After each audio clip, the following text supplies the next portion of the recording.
Magandang araw mga kaibigan, ito ang nais namin ibahagi sa inyo. Isang tao na minsan akala natin walang bahagi sa atin o walang saysay upang siya ay pag-aralan. Umpisahan natin sa pagbabasa ng Biblia. Sa Genesis 10:8 hanggang 9, at si Cush ay nagkaanak kay Nimrod. Siya ay nagsimulang maging makapangyarihan sa lupa. Siya ay makapangyarihang mangangaso sa harap ng Panginoon. Kaya't sinasabi, kung paano si Nimrod na makapangyarihang mangangaso sa harap ng Panginoon. Isang batang ipinanganak sa angkan ni Cush, apo ni Noe, ang lumaki na may kakaibang ambisyon. Hindi katulad ng iba, hindi lamang niya nais na mabuhay, kundi nagnais siyang mangibabaw sa mundo. Ang kanyang pangalan ay Nimrod.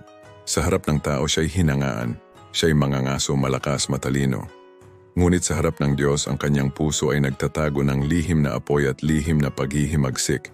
Pinasimulan niya ang kanyang kaharian sa Babel at nagtayo ng Tore ng Babel, isang lungsod na kumakatawan sa pag-aaklas ng tao laban sa Diyos. Hindi namin kailangan ng Diyos, kaya naming gumawa ng tore upang umabot ang taluktok nito sa langit. Mabilis ang paglipas ng panahon at ang diwa ni Nimrod ay hindi nawala. Sa panahon natin ngayon, hindi na ito tore ng Babel, kundi mga tore ng pride karera na inuuna kaysa pananampalataya, mga pangarap na itinayo sa ambisyon, hindi sa kalooban ng Diyos. Sa mga lungsod ngayon, makikita ang Nimrod spirit, ang pag-aakalang kaya ng tao na walang Diyos. Tulad ng mga kabataang inuna ang social media fame kaysa paglilingkod. Tulad ng mga profesional na nagsasabing, hindi ko na kailangan ng Diyos, kaya ko ito sa sarili ko. Sa puso ng ilan, may Nimrod na bumubulong.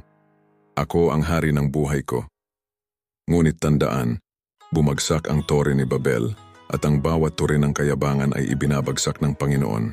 Habang papalapit ang rapture, ang Nimrod spirit ay lalo pang lilitaw. Rebelyon laban sa salita, pagbaliwala sa babala.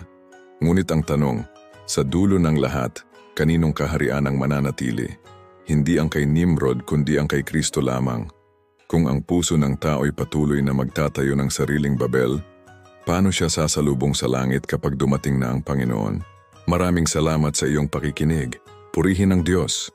Kung nagustuhan mo ang mensaheng ganito, maaari pong i-like, i-share at mag-subscribe po sa aming channel. God bless po sa lahat.